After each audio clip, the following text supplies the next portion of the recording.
Hey everybody, it's Eric from epautos.com, your Libertarian car guy, and I'm going to do a quick walk around here of the 2017 Lexus NX300h, and this is the hybrid version of the Lexus NX, which is a compact crossover SUV that Lexus brought out about 2 years ago. It's similar to the very popular RX350, but it's got a smaller footprint overall. However, it's got nearly as much room on the inside for people as the RX does. So the kind of cool thing about that is you have a car that's easier to park and it takes up less room in your garage, but it carries about the same number of people on the inside. It's about half a foot shorter overall than the RX. But look, you've got a really nice, generous back seat. You've got a nice, generous first row. Of course, there's a catch. There's always a catch with everything, and the catch is that there is significantly less cargo room than in the RX. Pop this thing open.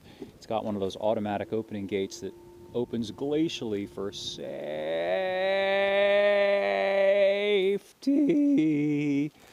Anyway, the space back here is about 17 cubic feet. The RX has a lot more than that, more than twice the space. However, it is a hatchback, it is a crossover, so you can drop the second row, and it's very dog friendly. You can still put a lot of stuff in here. Probably the chief functional downside as far as space efficiency goes is that it does have a pretty low roof line. Here, let me hit the button for safety. Hear the buzzer going, safety. I don't get this at all. I think if you're not handicapped, why would you want that? You can open and close that thing in seconds versus however long that thing took to open and close. But the roof line on this thing is actually pretty low, and that is a deficit relative to the RX as far as both cargo and headroom. So just FYI on that. Let's have a look at the inside and we'll go for a quick test drive. I've got the article almost finished and it'll be up on epautos.com shortly. Let's see, for 2017, the big difference, the big change, is that all-wheel drive is now standard. Now, they have lowered the MSRP, which is good. The sticker price now is $40,600 and something versus $41,000 and something last year for the same vehicle with the all-wheel drive system. However, last year you could have gotten front-wheel drive in the hybrid, and not only did it cost less, about $39,000 and change, in addition to that, it got better gas mileage. 35 city and 31, I'm just doing this off the top of my head, on the highway versus now, which is I think 30 or 31 or 2 in city driving and about 30 on the highway. So you lose some mileage, which is kind of, I don't know, it's kind of, it makes it more iffy to justify this thing on the basis of cost, benefit, and economics. Hybrids were super popular when gas was $3.50, $4 a gallon, and everybody thought gas was going to be $5 or $6 a gallon. But now it's around $2 a gallon, everywhere except the People's Republic of California. And that makes it harder on economic grounds to justify buying a hybrid, just because you're never going to get your money back unless gas mileage, unless gas prices really go up a lot in the very near future. You're getting about an 8 to 10 mile per gallon improvement overall versus the non-hybrid NX200, but you can get into a front-wheel drive NX200 for about $5,600 less. So if you work out the numbers and think about how much gas you can buy for $5,600, it's a lot. On the other hand, people do buy hybrids for reasons other than gas mileage. They do like, for example, the silent operation. I'll try and show you that if I haven't depleted the batteries too badly. Let's go down the road here real quick. If you look at the gauge cluster, hopefully my awful camera will pick this up. But right now I'm in the hybrid mode, so it's got a hybrid cluster. And if I were to change the setting here on the center console to, for example, sport mode, hopefully you can see this. To the left, the tachometer will change to attack.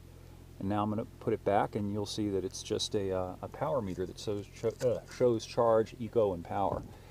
Now this thing is not the fastest car in the world, which you'd kind of expect from a hybrid. That's not the issue that I find fault with. The problem with this vehicle, in my opinion, and in the opinion of several people that I took for test drives, is that it's fairly noisy for a Lexus. Now I'll try and get that, convey that to you. So here we go. So I'm not, now this is not floored. As you can see, and you can hopefully hear,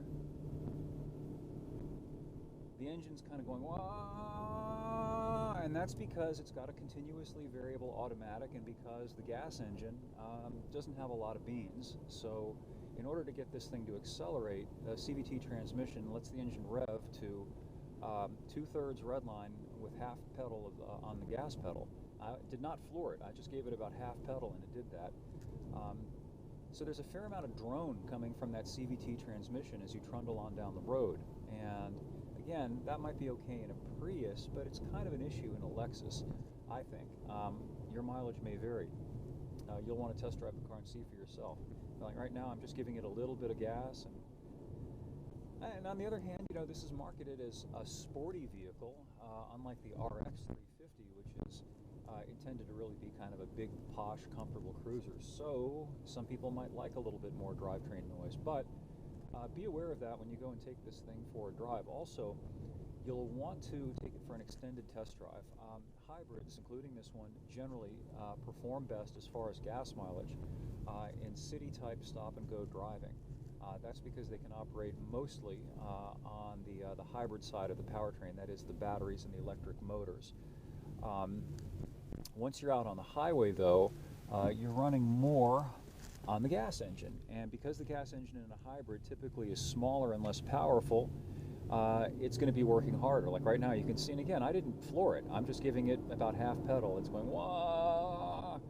So, you know, if you do a lot of highway driving, you might be disappointed with the mileage. Look at the stats, and you'll see that the hybrid's highway mileage is usually lower than the city mileage. And that's the reverse of what you'd find in a conventional car, a non-hybrid car. And again, that's just because of the different operating characteristics of the hybrid powertrain. So be aware of that when you go shopping. There are plenty of good reasons to buy a hybrid. However, you'll definitely want to take into account some of the economics, I think, as well as some of the functional aspects of it. And I'm going to have more about that up on the site, epautos.com.